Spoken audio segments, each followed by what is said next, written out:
మన ప్రభువు రక్షకుడైన యేసుక్రీస్తు పరిశుద్ధ నామమున ఘనత ప్రభావం కలుగుగాక. దేవుని స్తోత్రములు. యోహాను సువార్త 19:30లో రాయబడినట్లుగా యేసు ఆ చిలుక పుచ్చుకొని సమాప్తమైనదని చెప్తున్నాడు. సమాప్తమైనది, it is finished. Greek word టెటిలియోస్టాయ్, సమాప్తమైనది. Sixth word on the cross. Yesu ప్రభు ఆరో మాట మరి సమాప్తము చేస్తూ ఉన్నాడు. సమాప్తమైనది అనగా నెరవేర్చడము, ముగించడము, మరి పూర్తి చేయడం. కాబట్టి సమాప్తమైనది అని మరి యోహాను శిష్యుడు మరి రాస్తూ ఉంటూ ఉన్నారు. ముందు ముగ్గురు సువార్తికులు వారు పెద్ద కేక వేసిరి అని రాశారు. కానీ యోహాను భక్తులు మరి ఇక్కడే మరి సమాప్తమైనది అని రాస్తారు. ఎందుకంటే యోహాను శిష్యుడు మరి శిలువ దగ్గరలో ఉంటూ ఉన్నారు.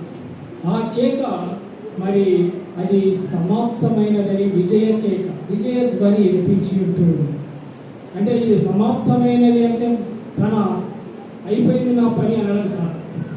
అంటే ఈ తండ్రి ఏదైతే పని ఇచ్చాడో అది పూర్తి చేయడము, అది సమాప్తం చేయడం అని విజయధ్వనిగా చూస్తూ ఉన్నాం.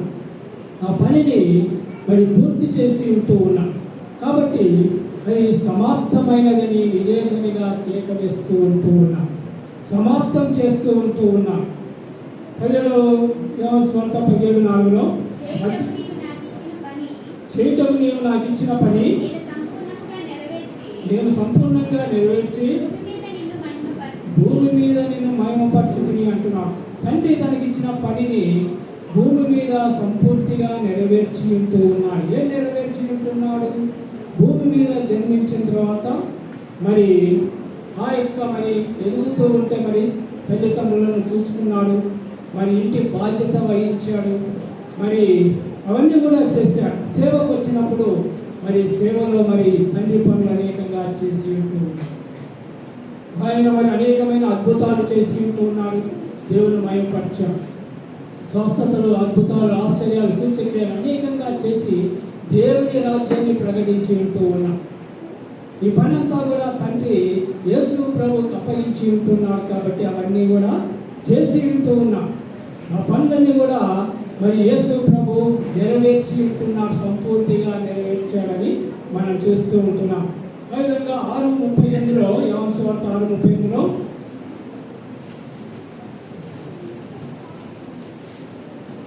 నా ఇష్టంను నెరవేర్చుకున్నట్టుకు నేను రాలేదు, నన్ను పంపిన వాని చిత్తం నెరవేర్చుకుంటే పరలోకం నుండి దిగి వచ్చిన అంటున్నాడు. అంటే యేసు ప్రభు తన చిత్తాన్ని నెరవేర్చుకోవడానికి, తన ఇష్టానుసారంగా జీవించడానికి ఈ లోకానికి రాలేదు. తండ్రి ఏ పని అయితే అప్పగించాడో తండ్రి పని మీదనే వచ్చి ఉంటూ ఉన్నాడు. తండ్రి కొరకే ఈ లోకంలో జీవించి ఉంటున్నాడు, తండ్రి పని మీదే ఉంటూ ఉన్నాడు. కాబట్టి అవన్నీ కూడా నెరవేరుస్తూ ఉన్నాడు, నెరవేర్చి ఉంటున్నాడు. ఇవన్నీ కూడా ప్రవచనాలు నెరవేర్చి ఉంటున్నాడు. ప్రవచనాలు మరి యేసు ప్రభు గురించి చెప్పబడిన ప్రవచనాలన్నీ కూడా నెరవేర్చి ఉంటూ ఉన్నాడు. ఇప్పటి వరకు మనం ఇవన్నీ కూడా మాట్లాడుకున్న మాటలు కూడా అన్నీ కూడా ప్రవచనాల్లో ఉంటూ ఉన్నాయి. ప్రవక్తలు ప్రవర్తించి ఉంటూ ఉన్నాం. అవన్నీ కూడా నెరవేర్చి ఉంటూ ఉన్నాం. ప్రవచనాలు నెరవేర్చుకుంటే ఈ లోకానికి వచ్చిన తండ్రి చిత్తాన్ని నెరవేర్చుకున్నట్టుకు వచ్చి ఉంటూ ఉన్నాం. ఆ విధంగా ప్రవచనాలను నెరవేరుస్తూ ఉంటూ ఉన్నాం. లూకాసు వార్త 24:25-26లో చూస్తే ఆయన ప్రవచనాల నేర్పాన్ని కూడా చూస్తూ ఉంటున్నాం.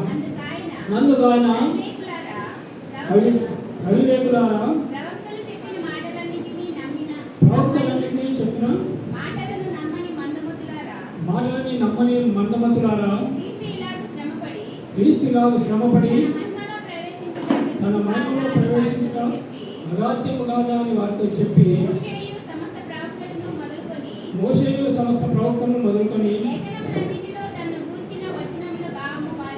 లేఖనములన్నింటిలో తను గూర్చిన వచన భాగములన్నింటినీ వారికి తెలియజేస్తూ ఉంటూ ఉన్నాం. అంటే ప్రవచనాలు మోసే మరి అబ్రాహాము మరి ఆది నుండి మరి మనం చూస్తూ ఉన్నాం. ఎప్పుడైతే మరి ఆదాము పాపం చేశారో, దేవుడు సృష్టినంతా సృష్టించి 7వ దినం విశ్రాంతిలోకి వెళితే మరి ఆదాము పాపం చేసి ఉంటున్నాం. తిరిగి మరి యొక్క దేవునికి పని పెట్టి ఉంటూ ఉన్నాం.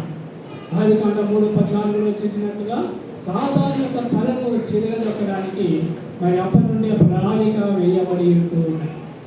ఆ యొక్క ప్రణాళికలో మరి పాపాన్ని తొలగించుటకు, మానవుని రక్షించుటకు దేవుడు మరి అనేకంగా మరి ప్రవచనాలు అనుగ్రహించాడు. మరి అనేకంగా మరి బలులను మరి ప్రవేశపెట్టి ఉంటూ ఉన్నాడు. మానవుని యొక్క పాపము పోవాలి అంటే బలి జరగాలి, రక్తము చిందింపబడాలి. ఆ విధంగా మరి బలులన్నింటినీ కూడా చేసేవాడు. అంటే ధర్మశాస్త్రాన్ని నెరవేర్చడానికి, శాపం నుండి మనల్ని విమోచించడానికి ఈ లోకానికి వచ్చి ఉంటూ ఉన్నా. ఆయన ధర్మశాస్త్రం నెరవేరుస్తూ ఉంటూ ఉన్నా. ధర్మశాస్త్రంలో మరి ఆ యొక్క బలులు అర్పించేవారు. పాప పరిహార బలి, అపరాధ బలి, దాన బలి ఇవన్నీ కూడా దేనికి అర్పించేవారు? మానవులు చేసిన పాపాలన్నింటినీ కూడా వారు అర్పించేవారు. వారి యొక్క మేక పిల్లలు కానీ, గొర్రె పిల్లలు కానీ, పాలను తీసుకొచ్చి వారు అర్పించేవారు. అర్పించినప్పుడు వారి మీద చేసిన పాపాన్ని బట్టి అవి క్షమింపబడినప్పుడు వారి పాపాలని క్షమింపబడుతూ ఉన్నాయి.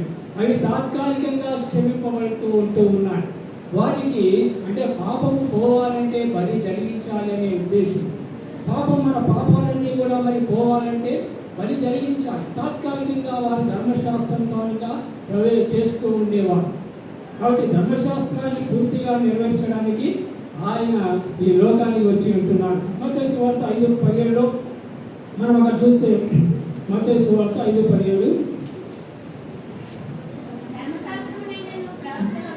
ధర్మశాస్త్రమునైనను ప్రవక్తల వచనమునైనను కొట్టివేయ వచ్చినని తలంచవద్దు, నెరవేర్చుటకే కానీ కొట్టివేయటకు నేను రాలేదంట. అంటే ధర్మశాస్త్రం అంతా కూడా నెరవేర్చడానికే వచ్చి ఉంటున్నాడు, వాటిని కొట్టివేయడానికి రాలేదు. కాబట్టి ఆ ధర్మశాస్త్రం అంతా కూడా మనం నెరవేర్చి ఉంటూ ఉన్నాం. ధర్మశాస్త్రాన్ని నెరవేర్చి మనకు ధర్మశాస్త్రం నుండి విడుదల కలగజేసి ఉంటూ ఉన్నాం. ధర్మశాస్త్రం నుండి విమోచన కలగజేసి ఉంటూ ఉన్నాం ధర్మశాస్త్రం. కాబట్టి ధర్మశాస్త్రంలో ఉన్నవన్నీ కూడా మనం ఈ రోజులో చేయాలంటే చాలా కష్టం. ప్రతి పాపానికి మరి గొర్రెలు కానీ, మేకలు కానీ అర్పించాలంటే చాలా కష్టం. కాబట్టి ధర్మశాస్త్రం నెరవేర్చాడు. కాబట్టి మనం ఇప్పుడు అవన్నీ కూడా మనం చేయడం లేదు. ఆయన తానే తనుగా బలి అర్పించుకొని ఉంటూ ఉన్నాం. మనందరి సర్వ మానవాళి పాపాల కొరకు తను తానే బలి అర్పించుకొని ఆ శిలువలో వేలాడబడి ఉంటూ ఉన్నాం. చివరి రక్త బొట్టు వరకు ఆయన రక్తాన్ని చిందించి ఉంటూ ఉన్నాడు. కాబట్టి మోషే మనకు ధర్మశాస్త్రాన్ని అనుగ్రహించున్నాడు. యేసు ప్రభు కృపను అనుగ్రహించి ఉంటున్నాడు. యోహాను సువార్త 1:15 మరి ఉంటూ ఉంది. మోషే ద్వారా మనకు ధర్మశాస్త్రం వచ్చింది. మరి యేసు ప్రభు ద్వారా మనకు కృపను, సత్యమును మనకు అనుగ్రహింపబడింది. కాబట్టి మనం కృపాయుగంలో ఉన్నాం, కృపంలో ఉంటూ ఉన్నాం. కాబట్టి దేవుణ్ణి మరి ఆ ధర్మశాస్త్రం కాకుండా యేసు ప్రభు చెప్పినట్టుగా యేసు ప్రభు ధర్మశాస్త్రం అంతా నెరవేర్చి ఉంటున్నాడు. కాబట్టి యేసు ప్రభు ఇప్పుడు ఏం చెప్తాడో అది మనము గైకొన్నాం. ఆయన కృపను మనకు అనుగ్రహించాడు, సత్యాన్ని అనుగ్రహించి ఉంటూ ఉన్నాం. బట్ ఇవన్నీ కూడా యేసు ప్రభు యొక్క మరి ధర్మశాస్త్రాన్ని అంతా కూడా నెరవేర్చి ఉంటూ ఉన్నాడు. ఆ విధంగా మరి ఎబ్రీ 10:1-4 చూస్తే, ఎబ్రీ 10:1 ధర్మశాస్త్రం రాబోచున్న మేలుల ఛాయే కానీ ఆ వస్తువుల నిజ స్వరూపము కలవి కాదు. కనుక యాజకులు ఏటేటా ఎడతెగకుండా అర్పించి ఒకటే విధమైన బలులు వాటిని తెచ్చి వారికి ఎన్నటినూ సంపూర్ణ సిద్ధి కలగజేయనేరవు అని అంటారు. ఎప్పుడు కూడా అవి కలగజేయవు. అంటే పూర్తిగా వారికి విమోచన కలగదు. కాబట్టి యేసు ప్రభు తానే తన రక్తం ద్వారా మనకి చిందించి ఉన్నాడు. కాబట్టి సంపూర్ణంగా విమోచనం కలుగుతూ ఉంటున్నది. ఎందుకంటే ఎడ్ల యొక్క మేకల యొక్క రక్తం పాపములను తీసివేయక అసాధ్యము అని అంటున్నాడు. ఆ యొక్క రక్తము పాపాలను తీసివేయలేదు, కలగలేదు. కాబట్టి యేసు ప్రభు రక్తం ఒకటే. ఎందుకంటే ఆయన పవిత్రుడు, పరిశుద్ధుడై ఉంటూ ఉన్నాడు, నిర్దోషుడై ఉంటున్నాడు, నిష్కల్మషుడై ఉంటున్నాడు. ఆయన పాపం లేకుండా పుట్టి ఉంటూ ఉన్నాడు, పాపం లేకుండా జీవించి ఉంటున్నాడు, మరి పాపం లేకుండానే మరణించి ఉన్నాడు. కాబట్టి ఆయన యొక్క పరిశుద్ధమైన రక్తమే మన పాపాలన్నిటికీ కూడా మరి శుద్ధీకరిస్తుంది, పాపములన్నిటి కూడా పవిత్రకిస్తూ ఉంటున్నాడు. కాబట్టి ఎవరైతే మరి ఆయన యొక్క పాపాలు ఒప్పుకుంటారో ఆయన రక్తము ప్రతి పాపం నుండి మనల్ని పవిత్రులుగా చేస్తుంది అంటూ ఉన్నాం. మనము ఆయన రక్తం ద్వారా కడగబడాలి. అది ఆయన ఆ యొక్క ధర్మశాస్త్రాన్ని నెరవేర్చి ఉంటూ ఉన్నాం. రాబోవు ఛాయలన్నిటి కూడా ఆయన నెరవేర్చి ఉంటూ ఉన్నాం. ఆ విధంగా మనము మరి లోకానికి వచ్చిన ఉద్దేశం ఏమిటి? యేసు ప్రభు ఈ లోకానికి చేసిన ఉద్దేశము నెరవేర్చి ఉంటూ ఉన్నాం.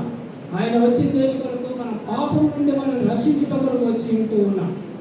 ఆయన పాపులను రక్షించడానికి ఈ లోకానికి వచ్చాడని 1 తిమోతి 1:15 ఉంటూ ఉంది. ఆయన పాపులను రక్షించడం కొరకు ఈ లోకానికి వచ్చి ఉంటూ ఉన్నాడని. పాపము మన పాపములను మరి ఆయన మరి ఆ శిలువలో మోసి ఉంటూ ఉన్నాం.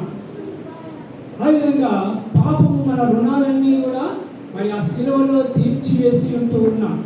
కాబట్టి పాపాల నుండి మనల్ని రక్షించాలి అంటే ఏ విధంగా రక్షిస్తాడు? ఏ విధంగా మనల్ని రక్షించాలంటే శిలువ వేయబడాలి, అంటే బలి చేయబడాలి, రక్తము కార్చబడాలి. అప్పుడే శిలువ మరి ఆ యొక్క మనకు విమోచన కలుగుతూ ఉంటున్నది. కాబట్టి మన పైన ఉన్న రుణము, పాప రుణం అనేది తీసివేయాలి అంటే ఆ శిలువలో మనకు ఉన్న రుణపత్రాన్ని చింపివేసి ఉంటూ ఉన్నాం, కొట్టివేసి ఉంటూ ఉన్నాం. కొలెసి 2:15 మనం చూస్తే, మరియు మన అపరాధంలో ఉన్నను శరీరమందు సున్నతి పొందక ఇంతవలన మీరు మృతులై ఉండగా దేవుడు వ్రాత రూపకమైన ఆజ్ఞల వలన మన మీద రుణముగాను మనకు విరోధముగాను నుండిన పత్రమును మేకులతో సిల్వకు కొట్టి దాని మీద చేవ్రాతను తుడిచివేసి మనకు అడ్డము లేకుండా దానిని ఎత్తివేసి మన అపరాధములన్నింటినీ క్షమించి ఆయనతో కూడా మిమ్మల్ని జీవింపజేశాం. ఆయన ప్రధానులను అధికారులను నిరాధులంగా చేసి శిలువ చేత జయోత్సవంతో వారిని పట్టి తెచ్చి బాటంగా వేడుకకు కనపరిచి ఉంటున్నాడు. మనకు చేమని గ్రహించి ఉంటూ ఉన్నాడు. శిలువలో ఆయన మరణిస్తూ, ఆయన బలి అయిపోతూ, ఆయన రక్తం కారుస్తూ మనకు చేయమని నివేదించాడు. మన పైన పాప రుణం ఉంటూ ఉన్నది. సాతానుడు మనకు పాపాన్ని మనము అడ్డగట్టి ఉంటూ ఉన్నాం. ఆ పాప రుణము వలన సాతానుడు మనల్ని మరణానికి తీసుకొని వెళ్ళిపోతూ ఉన్నాడు. పాపం చేసిన వారు మరి నరకానికి వెళ్తూ ఉంటారు. కాబట్టి ఆ యొక్క రుణాన్ని కూడా సాతానుడు అడగడానికి లేదు. మనం యేసు ప్రభువుని నమ్ముకుంటే ఈయన పాపం చేశాడని మన మీద నేరం మోపడానికి సాతానికి ఇప్పుడు ఏ అధికారం లేదు, ఏ రుణపత్రము లేదన్నమాట. ఆయన శిలువలో దాన్ని కొట్టివేసి చింపివేసి ఉంటూ ఉన్నాం. సాతానుని మరి అధికారం తీసివేసి మనకు జయం అనుగ్రహించి ఉంటూ ఉన్నాం. కాబట్టి ఎవరైతే మరి ఆయన యందు విశ్వాసం ఉంచి దేవుని నమ్ముకుంటారో వారందరికీ కూడా విజయం కలుగుతూ ఉంటూ ఉన్నది. వారందరూ కూడా మరి సాతాను పైన జయము పొందుకుంటూ ఉంటారు. కాబట్టి ఆ విధంగా యేసు ప్రభు శిలువలో మరి సమాప్తం చేస్తూ ఉంటూ ఉన్నాడు. ఆయన అపవాదిని మరణం ద్వారానే మరి రక్త మాంసములు కలవాడై ఉంటూ ఉన్నాడు. అపవాదిని జయించాలంటే మరి దేవుడుగానే వస్తే మరి అది అందరూ నమ్ముతారు, అందరూ కూడా నమ్ముతారు. దేవుడిగా బలవంతుడుగా ధైర్యంగా వస్తే దేవుడు అని నమ్ముతారు. కానీ ఆయన మానవుడిగా వచ్చి ఉంటూ ఉన్నాడు. నరమాంసములు పొందుకొని ఆయన ఈ లోకానికి వచ్చి ఉంటున్నాడు ఒక మానవుడిగా. ఎందుకంటే మానవుల యొక్క పాపము తీసివేయాలంటే మానవుడిగానే శిక్ష పొందాలి, మానవ శరీరం పొందుకోవాలి. కాబట్టి ఆయన ఆ విధంగా పాపములను తీసివేయటకు మన పాపం తీసుకుని మన యొక్క రూపాన్ని తీసుకుంటూ ఉన్నాడు. రక్త మాంసములు గలవాడై ఉంటూ ఉన్నాడు. ఫిబ్రవరి 2:14 మనకు వాక్యం ఉంటుంది. కాబట్టి ఆ పిల్లలు రక్త మాంసములు గలవారైనందున ఆ ప్రకారమే మరణం యొక్క బలము గలవాని, అనగా అపవాదిని మరణము ద్వారా నశింపజేయటకును జీవితకాలం అంతయు మరణ భయం చేత దాస్యమునకు లోబడిన వారిని విడిపించుటకును ఆయన కూడా రక్త మాంసములలో పాలువాడై ఉంటున్నా. మరణం చేత భయంతో ఉంటూ ఉన్నా అంటే దేవుని నమ్మని వారికి మరి పాపంలో ఉన్న వారికి భయం ఉంటుంది, మరణ భయం. ఎక్కడికి పోతామో తెలియదు, అంటే రేపు చనిపోతే నరకానికి వెళ్తాము, భయంగా బ్రతకంతా ఉంటుంది. యేసు ప్రభుని నమ్ముకున్న వారికి వారికి ధైర్యంగా ఉంటుంది, ధైర్యం అనేది వస్తూ ఉంటుంది. చనిపోయినా నేను దేవుని దగ్గరికి వెళ్తాను, పరలోకానికి వెళ్తాను, నిత్య జీవం నా కొరకు ఉన్నది, దేవుడు నా కొరకు రక్తాన్ని కాల్చి రుణాన్ని చెల్లించి ఉంటున్నాడు, తన అమూల్యమైన రక్తాన్ని చిందించి ఉంటున్నాడు. నా పైన ఇప్పుడు రుణము లేదు. కాబట్టి ఆ ధైర్యాన్ని దేవుడు అనుగ్రహిస్తాడు. అదంతా కూడా మరి ఎవరైతే మరి ఇంకా పాపంలో ఉంటే భయంలోనే ఉంటారు, మరణ భయంలో ఉంటారు. మరణ భయంలో నుండి జయించాలి అంటే యేసు ప్రభుని నమ్ముకోవాలి. ఆయన దగ్గర పశ్చాత్తాపడాలి. చేసిన పాపాలన్నీ ఒప్పుకుంటే పశ్చాత్తాపడితే ఆయన క్షమిస్తాడు. ఆయన పాపాలన్నింటినీ కూడా తీసివేయటకు ఆయన రక్తాన్ని చిందించాడు. చివరి బొట్టు వరకు ఆయన సమాప్తం చేసి ఉంటూ ఉన్నాడు. సాతాను యొక్క అధికారంతో పూర్తిగా త్రొక్కి ఉంటూ ఉన్నాడు. కాబట్టి ఆయన సాతానుని మీ కాళ్ళ కింద చిగురొక్కుని శీఘ్రంగా చిగురొక్కించమంటారు. రోమా 10:26. అంటే ఎవరైతే యేసు ప్రభుని నమ్ముకుంటారో వారు కూడా సాతాను చిగురొక్కుతారు. అంటే సాతానికి ఏ విధమైన అధికారం మన పైన ఉండదు. దేవుని క్రీస్తు నమ్మిన వారికి యొక్క శక్తిని మరి యొక్క బలమును దేవుడు అనుగ్రహిస్తాడు. ఆయన నామములో సాతానుని వెళ్ళగొడతాడు. ఎందుకంటే యేసు ప్రభు వారికి తోడై ఉంటూ ఉన్నాడు. నమ్మిన వారు యేసు ప్రభు వారి హృదయంలో మరి దేవుని ఆత్మను ఉంచి ఉంటున్నారు. కాబట్టి సాతానుని ఏం చేస్తారు? ఆయన మన కాళ్ళ కింద చిగురొక్కుతాడు. భయం లేకుండా ఉంటాడు సాతాను. కాబట్టి ప్రతిదానికి భయపడుతూ ఉంటాం. ఏమి రక్షణ లేకున్నప్పుడు, రక్షణ లేకున్న ప్రతిదానికి కూడా భయం అనేది వస్తూ ఉంటుంది. దెయ్యం అంటే భయం, నీడంటే భయం, అన్నిటికీ కూడా భయం భయం భయం బ్రతుకుడుగా ఉంటూ. కానీ క్రీస్తుని నమ్ముకున్నప్పుడు నీకు ధైర్యం వస్తుంది. నిజంగా నీవు పాపాలు ఒప్పుకొని నమ్ముకున్నట్లయితే దేవుని తన ఆత్మని హృదయంలో వస్తాడు. నీకు ధైర్యం అనేది వచ్చేస్తుంది. సాతాన్ని మరి ఎదిరించగల శక్తి మీకు వస్తూ ఉంది. ఆయన ఆత్మ ద్వారా మీరు నడిపింపబడతారు. కాబట్టి దేవుడు మీకు ఆ యొక్క శక్తిని అనుగ్రహిస్తాడు. సాతానుని మన కాళ్ళ కింద చిత్తుగా దొరికే శక్తిని మనకు అనుగ్రహిస్తాడని గ్రహించాడు. కాబట్టి మనము మరి దేవుని నమ్ముకున్నప్పుడే మనకి శక్తిని వస్తుంది. యేసు క్రీస్తుని నమ్ముకున్న వారికే. కాబట్టి ఇవన్నీ కూడా నెరవేర్చడానికే ఈ లోకానికి వచ్చి ఉంటున్నాడు. మనకు శక్తిని ఇవ్వడానికి వచ్చి ఉంటున్నాడు. మనల్ని ఈ లోకంలో జయించే వారిగా చేయటకే ఆయన ఈ లోకాన్ని వచ్చి ఉంటున్నాడు. ఇవన్నీ కూడా మరి మనము ఆ పరలోకానికి నిత్య జీవానికి వెళ్ళాలంటే ఆయన మన పాపముల విషయమై ఆయన సిలువ వేయబడాలి. ఆయన కొట్టబడాలి. ఆ రక్తము చిందింపబడాలి. దేవుని తండ్రి చిత్తం ఏమిటంటే అదే. తండ్రి కుమారుని పంపించాడు ఈ లోకానికి. ఆయన ఉద్దేశం ఏమిటంటే మన కొరకు యేసు ప్రభు సిలువ వేయబడి అమూల్యమైన రక్తము చిందింపబడాలి. అప్పుడే మనము పరలోకానికి వెళ్ళగలం. అప్పుడే నిత్య జీవంలో వెళ్ళగలం. కాబట్టి అది నెరవేర్చి ఉంటున్నాడు, సమాప్తం చేసి ఉన్నాడు. కాబట్టి ఆ రెండవ దొంగ ఎప్పుడైతే నీ రాజ్యంలో వచ్చి నన్ను జ్ఞాపకం చేసుకోమన్నాడో, నేడే నేను నాతో కూడా పరదేశంలో ఉంది అని అప్పుడే మరి ఆయన తీసుకొని వెళ్ళి ఉంటూ ఉన్నాం. కాబట్టి క్షమాపణ పశ్చాత్తాపం కలిగిన వారికి దేవుడు మరి తన రాజ్యాన్ని వారసులుగా చేస్తాడు. ఆ విధంగా సమాప్తము చేస్తూ ఉంటూ ఉన్నాడు. మనకు విజయాన్ని ఇస్తూ ఉంటూ ఉన్నాడు. మరియు యెషయా 60:20 చూస్తే మీ దుఃఖ దినములు సమాప్తములగును అని అంటున్నాడు. మన దుఃఖ దినములన్నీ కూడా సమాప్తం చేయడానికే మరి ఆయన మరి సిలువ వేయబడి ఉంటూ ఉన్నాడు. ఆయన సమాప్తం చేసి ఉంటూ ఉన్నాడు. యెషయా 60:20 నీ సూర్యునికను అస్తమింపడు, నీ చంద్రుడు క్షీణింపడు,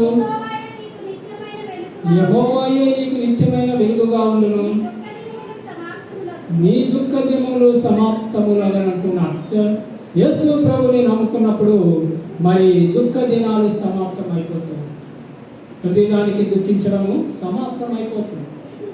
యేసు ప్రభుని నమ్ముకున్నప్పుడు నీలో విశ్వాసం పెరుగుతూ, నీలో తన ఆత్మకార్యాలు జరిగిస్తూ ఉంటా. నీవు ప్రార్థించినప్పుడు ఆయన ప్రార్థనలు వింటా. నీ ప్రార్థనలకు మొరలు ఆయన జవాబిస్తా. నీకు కావలసినంత ఇస్తూ ఉన్నప్పుడు నీకు దుఃఖం ఎక్కడ నుండి వస్తూ ఉంది? నీ దుఃఖం అంతా కూడా వెళ్ళిపోతూ ఉంది. ఆయన మన ప్రార్థనలు వింటా. కాబట్టి ఆయనే మనకు మరి నిత్యమైన వెలుగుగా ఉంటాం. కాబట్టి ఇక ఆయనతో ఎల్లప్పుడూ ఉంటాం. కాబట్టి అక్కడ సూర్యుడు అవసరం లేదు, చంద్రుడు అవసరం లేదు. దేవుడే మనకు నిత్యమైన వెలుగుగా ఉంటాడు. ఆ దుఃఖ దినములన్నీ కూడా మన దుఃఖ దినములన్నీ కూడా సమాప్తము చేయడానికే ఈ లోకానికి వచ్చి ఉంటూ ఉన్నాం. మనం నమ్ముకొని ఈ రోజుల్లో ఇక్కడ ఉన్నామంటే యేసు ప్రభు మరి చేసిన త్యాగం. కాబట్టి ఆయన త్యాగాన్ని మనము గుర్తించుకుంటున్నాం, మనం జ్ఞాపకం చేసుకుంటూ ఉన్నాం. ఆయన చేసిన త్యాగం, ఆయన మరి సమస్తమును విడిచిపెట్టి ఈ లోకానికి వచ్చి ఉంటూ ఉన్నాం. ఈ లోకానికి వచ్చి మన కొరకు ఆ శిలువలో మరి త్యాగం చేసి ఉంటూ ఉన్నాం. కాబట్టి అవన్నీ కూడా మరి ఎవరి కొరకంటే మన కొరకే. అవన్నీ కూడా సమాప్తం చేశాడు, తండ్రి అనుగ్రహించి ఉంటూ ఉన్నాం. తండ్రి మరి యేసు ప్రభుని కొట్టడానికి, తిట్టడానికి అప్పగించి ఉంటూ ఉన్నాడు, దూషించడానికి అప్పగించి ఉంటున్నాడు, గొర్రెలతో కొట్టడానికి అప్పగించి ఉంటూ ఉన్నాడు. ఇవన్నీ కూడా మరి అవన్నీ కూడా మన కొరకు మనం భరించాల్సింది, మనము దూషింపబడాల్సింది, మనం కొట్టబడాల్సింది, మనం నరకానికి వెళ్ళవలసింది. కానీ మనవన్నీ కూడా పాపభారం అంతా కూడా యేసు ప్రభు మీద మోసి ఆ సిలువను మోసినట్లుగా చేసి ఉంటున్నాం. కాబట్టి తండ్రి యేసు ప్రభు మీద అవన్నీ కూడా మోసి ఉంటున్నాడు. తండ్రి చిత్తము మనల్ని కాక తన సొంత కుమారుణ్ణి అప్పగించి ఉంటున్నాడు, అవన్నీ మోయటం, అవన్నీ చేయటము. కాబట్టి ఈ లోకంలో ఇంకొకరి ద్వారా రక్షణ దొరకదు. ఇంకొకరి ద్వారా ఆ యొక్క పరిశుద్ధ రక్తము లోకంలో పడదు. ఎందుకంటే ఎవరు కూడా పరిశుద్ధులుగా లేరు. లోకంలో జన్మించిన వారందరూ కూడా ఆదాము సంతానమై ఉంటున్నారు, ఆదాము రక్తమై ఉంటూ ఉన్నారు. కాబట్టి ఆయన మరి ఎవరు కూడా రక్షింపబడరు. కాబట్టి యేసు ప్రభు ఆయన పరిశుద్ధులుగా వచ్చి ఈ లోకంలో మరి మన కొరకు త్యాగం చేసి ఉంటూ ఉన్నారు. కాబట్టి ఆయన గుణాతిశయములను ప్రచురించటకే మనల్ని ఏర్పరచుకొని ఉన్నాడనేది మనము గ్రహించాలి. రక్షింపబడిన వారందరూ కూడా మరి 1 Petrus 2:9 ఉన్నట్టుగా ఆయన గుణాతిశయములను ప్రకటించాలి. ఆయన చేసిన మేలులను, ఆయన ఆశ్చర్యాలను అవన్నీ కూడా మనము ప్రకటించే వారిగా ఉండాలి. మనం రక్షింపబడి ఉన్నాం కాబట్టి ఇతరులను కూడా రక్షణలోకి నడిపించాలి. 2 తిమోతి 4:7 చూసినట్లుగా తిమోతి చెప్తున్నాడు, మంచి పోరాటం పోరాడింది అంటారు, నా పరుగు కడముట్టించింది. ఆ విధంగా మనము కూడా ప్రతి ఒక్కరు కూడా మరి మంచి పోరాటము పోరాడే వారిగా ఉండాలి.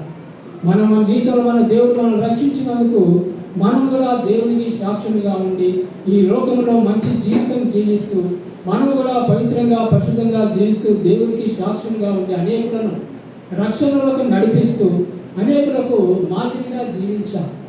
అప్పుడే మనం కూడా మంచి పోరాటం పోరాడి మనం కూడా మన జీవితాన్ని సంపూర్తిగా సమాప్తం చేయగలం. అప్పుడు మనం కూడా పరలోకంలోకి వెళ్ళగలం.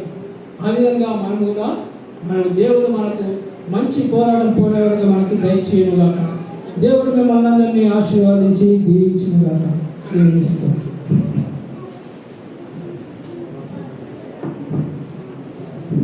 ఎంతో వింత